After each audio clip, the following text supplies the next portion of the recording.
Hello, let's continue our Sudoku adventure with some scrapers by Randall. So we have standard 6x6 Sudoku rules, which means in every row, every column, and every 2x3 box, we are placing the digits 1 to 6 exactly once each.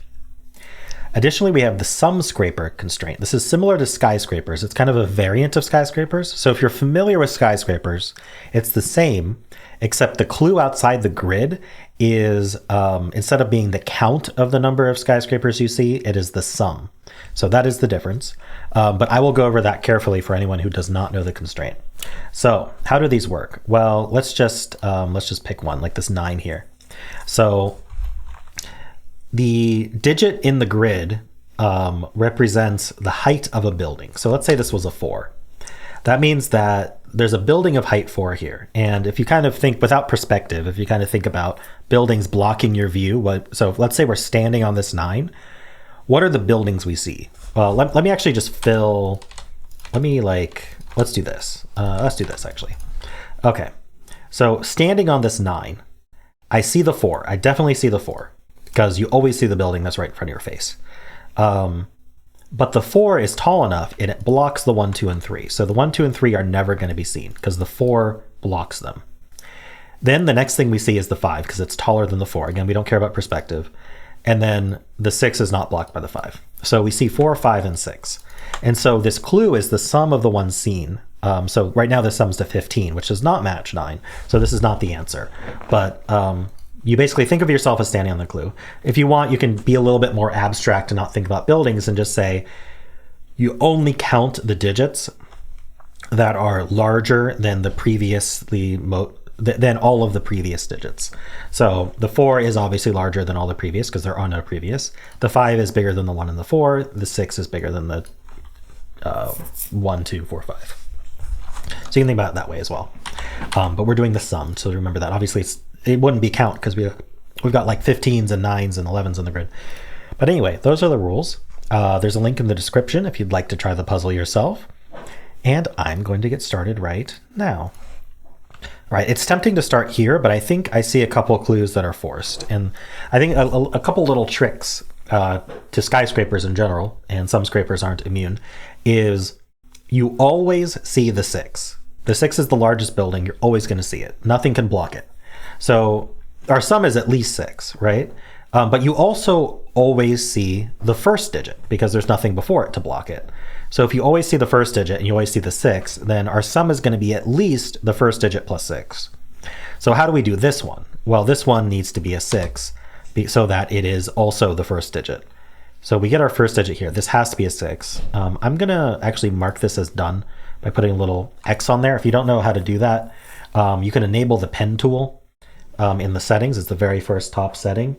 And then in the pen tool, you just choose your color and then click on the edge where you want the X. It also lets you place like O's and X's in various places. But anyway, so that's that. So this 7 is similar, right? We need to be the sum of the first digit plus the 6. So we need to be able to see the 1 in order to get to 7. But then we're not allowed to see any more skyscrapers or any more buildings other than the 6. And the 1 doesn't block anything. So if I had, say, even like a 2 here, I would see the 1 and the 2 and the 6, and that would be more than 7. So I have to actually put the 6 here. And the 7 is done. I think it might be worth now looking at this 13. We have 7 already. We're not going to see the 3, but we need 6 more. So we are going to see the 6 in addition to the 1, 2, 4. So we just need to make sure we see the 6 before well, actually, there's only one place for 6 in this column. So we can just place it. And that is indeed 13. Okay. And this is a 3, 5 pair. So that was easy. Oh, and this 6 here is seen. We also see the first digit. So that has to be a 5 to add to 11. So that one's done. How about this 15? Okay, so the thing I want to think about is the entire row adds to 21. So how do we add to 15? Well, we need to subtract 6 from the 21 in order to reach 15. So we need to not see a sum of 6.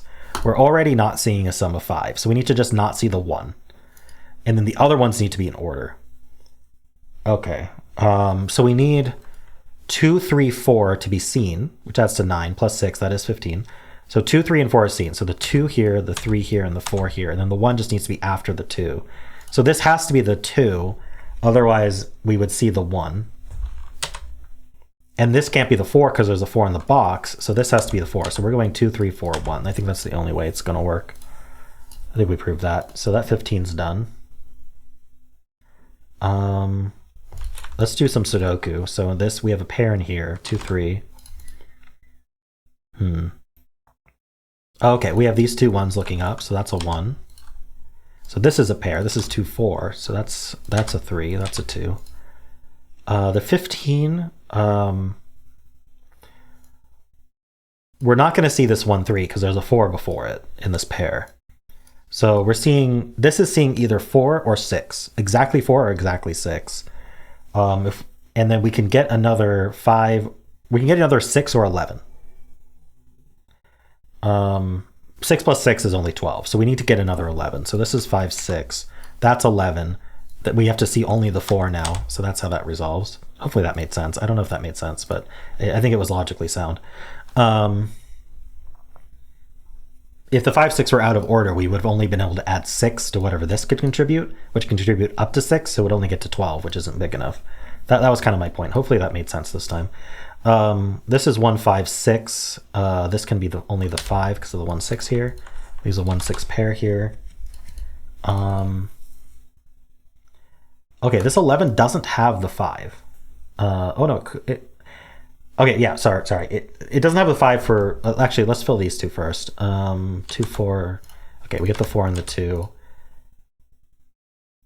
Maybe there's just Sudoku. This 2 is placed. 2s are done. What are these? This is 3 or 5. These are 3, 5, and what? 4, 3, 4, 5. Okay, the 4 is placed. Okay, how about these two? We need 3 and 4. That's placed. Okay, this 11 should be much easier to think about. Obviously the 6 doesn't go here, or we'd add the 6. So the 6 goes there. And then the remaining digit is a 1. And 1, 5, 6 does work, so the 11's done. This is a... Well, this has to be a 3, so that we see the 3, 6 adding to 9. And this is a 5, and this is 3 and 5, and there we go. All right, we're done. Let's just double check here. 15, 1, 3, that's 4. Plus 5 is 9, plus 6, that's 15. Yeah, we never used that. This 3, 6 we did use. This 11 is 5 plus 6, okay. So it seems like there were probably multiple ways to approach this puzzle, but yeah, this worked out well. Thanks, Randall. This was a neat introduction to Sum Scrapers. I hope you all enjoyed it. And if you did, then why not leave a like, subscribe, and a kind comment below.